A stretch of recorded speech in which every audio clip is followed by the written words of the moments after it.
What's going on, everyone? Jant Sports back here again with a Alabama versus A&M football recap. Boy, oh boy, oh boy. I had to take a little bit to kind of compress, calm down a little bit. I did a kind of little halftime spew, and we streamed it all throughout the entirety of the game. It was a nightmare, man. My heart was literally beating up my chest. Want to give a lot of credit though to A&M first of all. These guys continue to fight back. Haynes King played a hell of a game. I know A&M fans are going to talk their mess. It's to be expected, especially how Alabama, us as Alabama fans, we've been trolling A&M hard for the entire offseason. So, want to give them a lot of credit. They came into Tuscaloosa and they played Alabama. Tough. They never quit. They never wavered. They weren't intimidated, and a lot of the credit has to go to them. But talking about this game real quick, guys. Turnovers. Self-inflicted mistakes almost cost us this game today. And this was a football game that we honestly should have lost. Haynes King is not the best quarterback in the world. Really, any of the quarterbacks. If Max Johnson would have played in this game, I don't think it would have been any other different. You make an argument, it probably would have been a little bit worse. But Max Johnson, Haynes King, doesn't really matter. A&M, for the most part, missed opportunities. They missed a touchdown to, I think it was Marshall, that if Haynes King would have just hit that dude on the rope, that would have been a touchdown, a walk-in touchdown right there. And who knows, we could be having a different conversation right now. A&M missed a lot of opportunities, but we also gave them a lot of opportunities. Jalen Milroe fumbling the ball twice, and those resulting in 14 points I was pissed off. I was livid if you didn't watch my halftime report. I was absolutely livid because there was no way in hell we should have been giving up those points. Now, the first fumble I can understand. Again, he's panicking. He's trying to be in the moment. The second one, though, I'm just not getting away with. He's not doing this. And again, I understand it. He's a backup quarterback. I had low expectations. I did not expect Jalen Milroe to throw for 300 yards. I didn't expect Jalen Milroe to play the perfect game, but I did expect him to be a game manager. I expected a guy to manage the game well and not really have that many turnovers. I knew that he potentially was going to throw an interception. He may throw 2 interceptions. But again, and he did ultimately throw an interception, but that kind of was more like a punt because ultimately it set up our defense in excellent field positions, so that they had field to work with. But both fumbles were within the 50-yard line. The first one was in the 30. The second one I think was at the 49, and that gave A&M excellent field position. The funny part is the defense got them off the field, which gave our offense a chance to drive down. And Jalen Milroe fumbling on those 2 times that's just inexcusable. That's simply inexcusable. Listen, he's not the most accurate quarterback. He's not going to make the throws like Bryce Young. He's not going to go up the line and make the on the field adjustments that Bryce Young can make. There are a lot of things actually that Bryce Young can do that we all know Jalen Milroe won't do. He can't do. But there are some things that as a backup quarterback that we rely on you on. And one of those things is to not make these uncanny mistakes by panicking that much in the pocket and then trying to force running plays when the pocket's closing.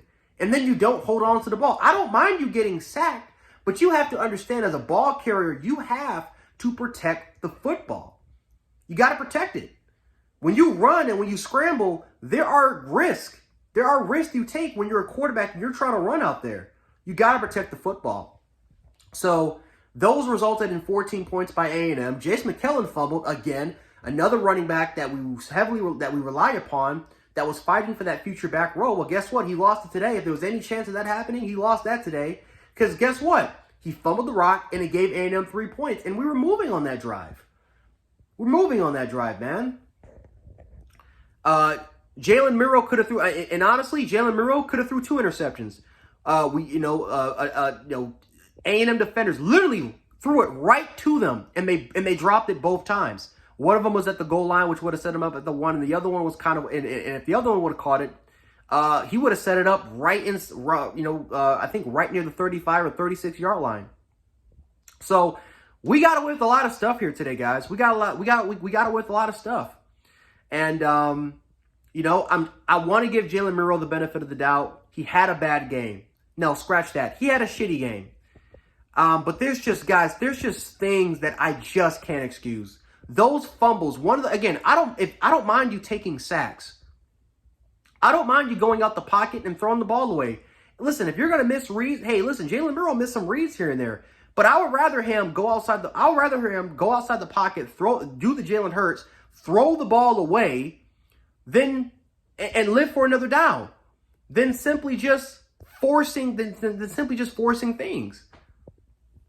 So it also didn't help that Will Reichert missed 2 field goals. Now the first field goal I can understand. The first missed field goal I can understand. Jalen Milroe did not help out Will Reichert out because he went backwards 12 yards. And instead of us having around kind of a 30, like kind of more of having more of a 20, like a 35, somewhere around that line field goal, we went to having that to a 47-yard field goal. So you didn't help your kicker out in that certain situation. And then Will Reichert, when we did have a pretty solid drive, what happened? Will Reichert missed the chip 31-yard field goal. There was nothing wrong with the snap. There was nothing wrong with the hold. That was just on Will Reichert. He shanked it all the way to the right side. That's inexcusable. Inexcusable by Will Reichert, your All-American kicker. And he knows that, and I think he'll get better. But it also, at the same time, it also make me like, oh, well, damn, this reminds me of the old days when we didn't have a kicker. We struggled. We had to worry if our kicker can ever make a 31-yard field goal. But that was uncharacteristic of Will. And I think he'll get it together, because he just doesn't really make that many mistakes. But that almost cost us the game right there, him missing that field goal. Bill O'Brien's play calling did not help out Jalen Milroe at all. As much as I can rant and go off on Jalen Milroe, Bill O'Brien sucked today. He honestly did. I thought in the run department he made some solid play designs. But he wasn't perfect, guys. He was not perfect at all. There were a lot of, it's just game management. A lot of game management situations where it was just not the best. It was not good. It was not good there. There was no innovation, no creativity at all in our passing attack. We had some Jalen Milroe packages in there, but for the most part, Jalen Milroe tried to run the Bryce Young offense, and that was one of the things that I hated. We needed an offense that could be simplified for Jalen Milroe.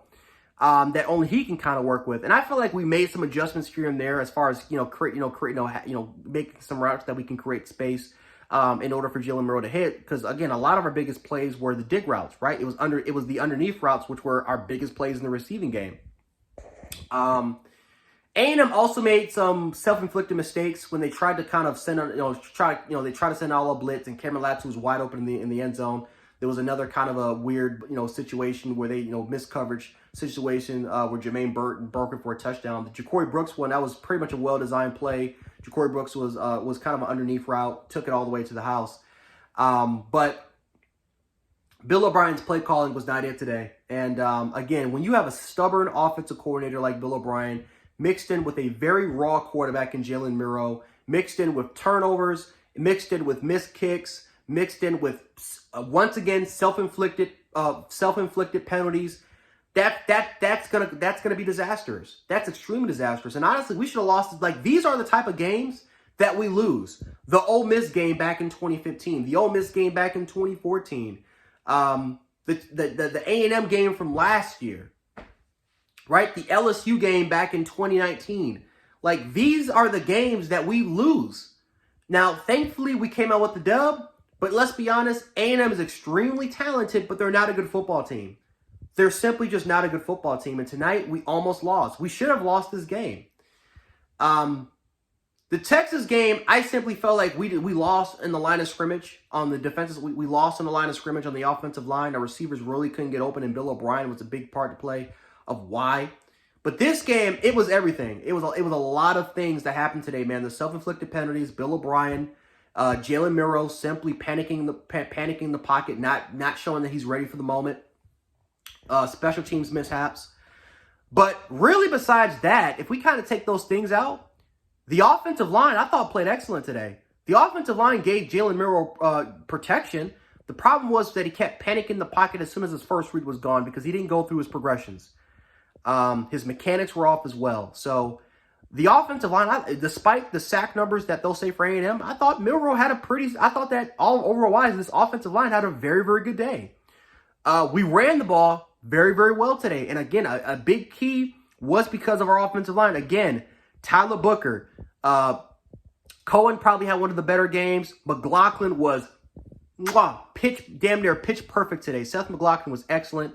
And then defensively, we gave up 20 points. I'm not blaming this defense, though. Not doing it at all. I'm not blaming this defense. Just like how the Arkansas game, how we gave up points because of certain things, I'm not blaming this defense. The defense, we were aggressive.